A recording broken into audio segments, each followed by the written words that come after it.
Good morning, directors of the One Stop Retail. We're expecting that you will be our board of directors for this case. Andrew and I were tasked by you to examine data mining at One Stop Retail, which is an international retail company. We are present in 4 different countries currently. Anything else? The United States, the UK, France, and Japan. Cool. So that's all the information we want to start with. All right, that's terrific. And I will now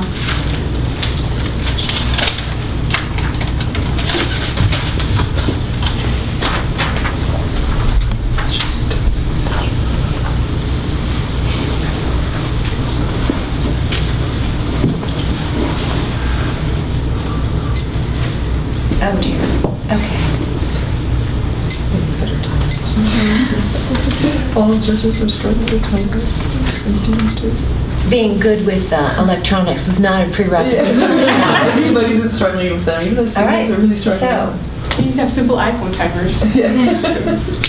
get in the mood of being what we've asked to be. All right. Start. Good morning, Board of Directors of One Stop Retail.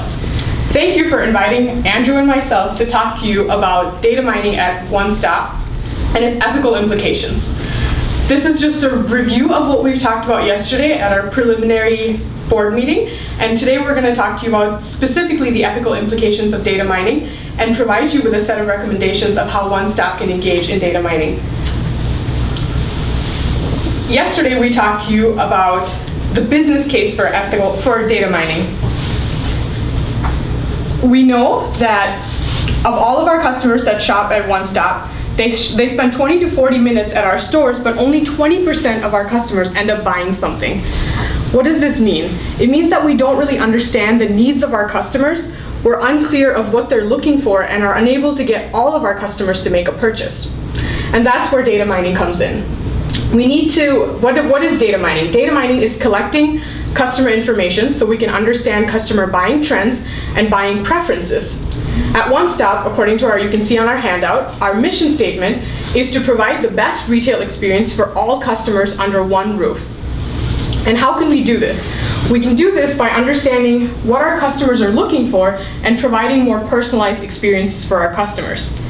At our preliminary meeting yesterday, we also learned from the Harvest Business Review that companies that engage in data mining that use business analytics to personalize customer experience are able to increase their marketing ROI 5 to 8 times and increase their sales by up to 10%. That's solid business numbers. We know that there's good reason for us to engage in data mining. However, in our current situation with companies like Target that have faced some severe backlash because of data mining gone wrong, we have to consider how to data mine in the right way. With the current retail environment, Andrew and I and my team believe that One Stop can engage in data mining in the right way. We'll talk to you about what that looks like, but before we head into that, let's consider Jane. Jane's one of our valued customers at One Stop. Jane spends a lot of her time shopping online at stores like Amazon. She goes to the grocery store, she shops at the gas station, she even frequents a Starbucks every once in a while. She knows that each of these companies or institutions collect her data. What she doesn't know is how this information is collected, where it's used, and why it's being used, how it's impacting her shopping experience at any of these institutions. This creates an environment where she doesn't trust the organizations that she shops at. She doesn't really understand why her information is being collected. And this is where we believe that One Stop can step in and set an example of how data mining can be done in the right way. We believe that by creating an environment where we can convince our customers to trust us of how we use their data, that they'll be more willing to shop with us, and we can increase the number from 20% to 100% of our customers making a purchase when they're at our stores. Now, to understand what data mining looks like in the right way, Andrew and I used the 4 avenues of ethical thinking. We determined who our key stakeholders are, and we also used our in-place code of conduct to determine our set of recommendations. So on our handout, you can see our key stakeholders who are our customers. As we know, without our customers, we wouldn't be in business. We also identified our employees as our key stakeholders, because without our employees, we wouldn't be able to serve our customers. And finally, our shareholders, the people that invest in our company, such as you and me, and we expect a positive ROI. Our shareholders expect a positive ROI when we invest in a company, so they're one of our key stakeholders. And then we looked at the 4 avenues of ethical thinking. Now, this is a new framework, so for some of you who are unfamiliar with it, the 4 avenues include interests, rights, duties, and virtues. Interest-based, and each of these avenues help us look at a situation through 4 different lenses and help us come to a moral insight where we can make the most ethical decision that would positively impact all of our stakeholders.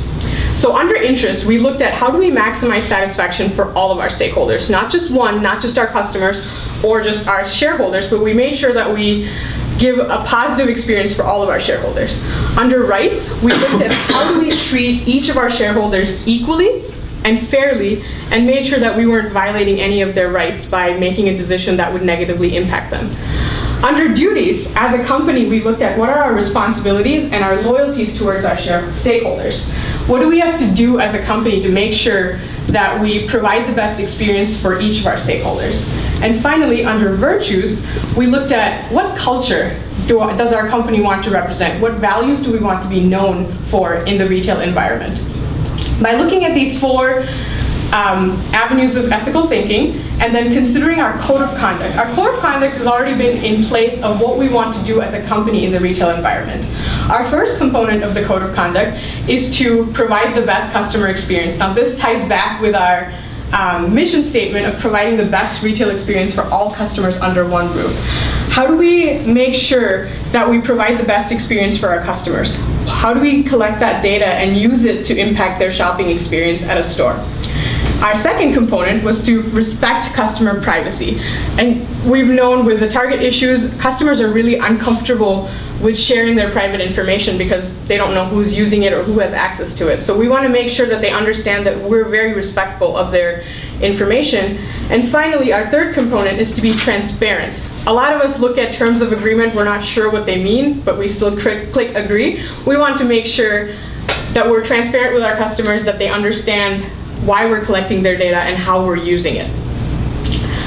So each of these components helped us come up with a set of recommendations that will help you tie back our 4 avenues of ethical thinking and understand how we can use data mining to improve our customer experience and help them have a positive experience at our stores. Now, Andrew, now that you have an understanding of what ethical data mining looks like, Andrew will talk to you about our recommendations. Good morning, members of the board. Thank you again for having us back to discuss this. Pretty to talk to you about the ethical considerations that we went through. I want to bring it back to our valued customer, Jane. We operate in a global community in many different countries. The question we ask ourselves is, what if Jane was American or French? Why would we treat her differently wherever she shopped? And that's really the context of this. Each country that we operate in has its own set of laws, but it's also cultural values and how they got there. And what we came to look at this is, legal obligations have borders and jurisdictions. Ethical obligations go beyond that. At One Stop, we're an industry leader. And to be an industry leader, that means doing more than what other people are doing. So that's how we approach that aspect of it. Then we thought about our code of conduct. One of the tenets is to respect customer privacy. We thought, what does respect mean? It means to look again. So that's what we did with what companies were doing with data mining. And what we found is they're just doing the bare minimum.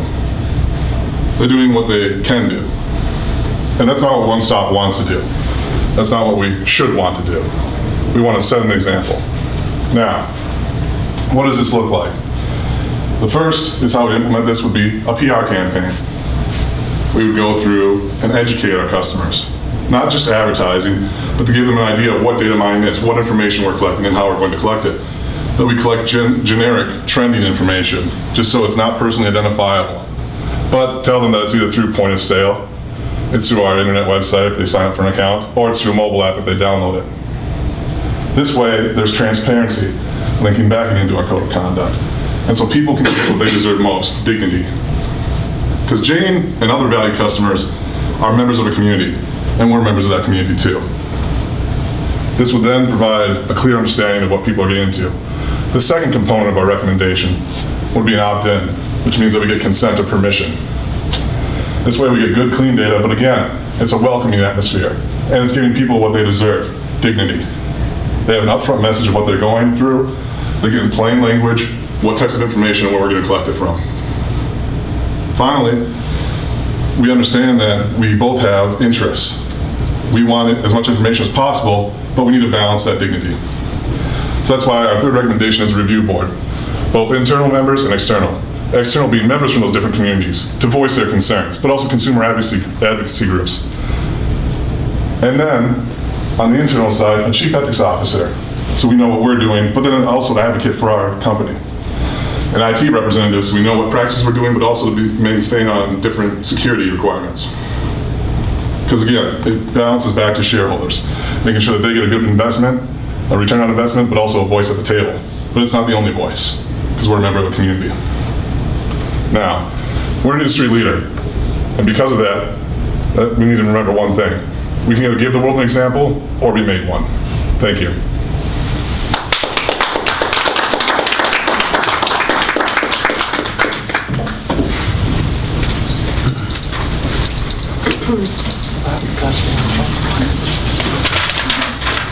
Thank you very much.